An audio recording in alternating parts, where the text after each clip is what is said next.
Hello, thank you for watching. If you could subscribe or leave a like or leave a comment, I'd appreciate it very much. Thank you very much for watching.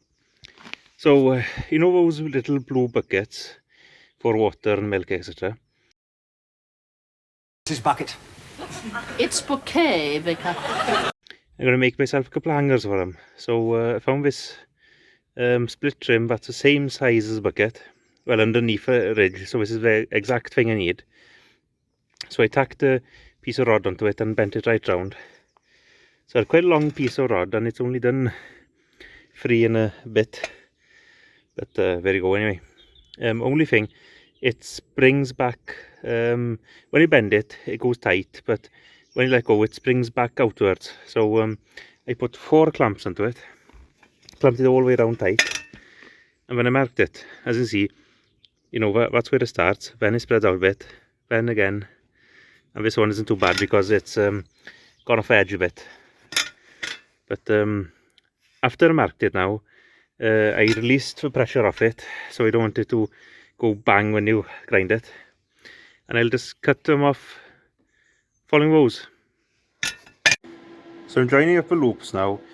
I used the off-cutter bar to join these two together, sandwich between them. So I spread them out enough so the rim of each bucket would pass each other. And also to block off this gap here. So this here will stop a calf putting his foot down there and get it stuck really.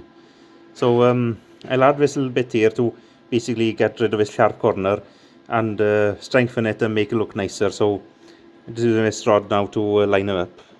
So you see it joins them in one line there. So I'll tack it up now and finish welding this section before I go at it to make the hooks and bottom really. So trying it out now with a bucket to get the right height here. So the weight will actually rest on this piece here. So all the ring does is just hold it steadily. Okay, it's just a case now of getting rid of sharp corners with a grinder and giving coat of paint really. So I'll give you some rough measurements now. So the ID of a loop should be 220 millimeters. So you might have to cut a chunk out there and use a sash clamp to clamp it together. The rim I found was 220, but well, you bent it around it tight and then it would spring outwards. So yeah, it's a bit of a job to get them actual right size. So this is about 7 inches long inside the bend. I did measure it now. I put the buckets in it to actually tack in place, but it does work out about 7 inches there as well. But you'd make that to suit your own bucket really. The measurement I gave you earlier was about 7 inches inside here because of the bucket. So from this side of the rod to the top over here is about 10.5 inches. And then sort of bend your own hook to suit your gates really. So this now, because I've left it quite open, it'll fit every gate really. So a bit more universal fit for us.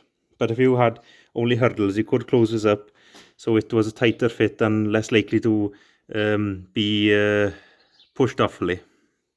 So that's it hooked onto some 50mm pipe or 2-inch pipe really.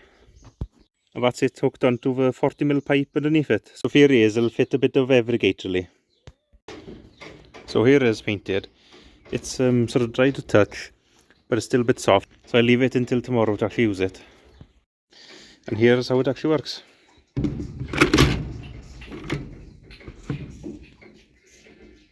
So it should hold them quite safely. Okay, thank you for watching, and that's it from me for now then.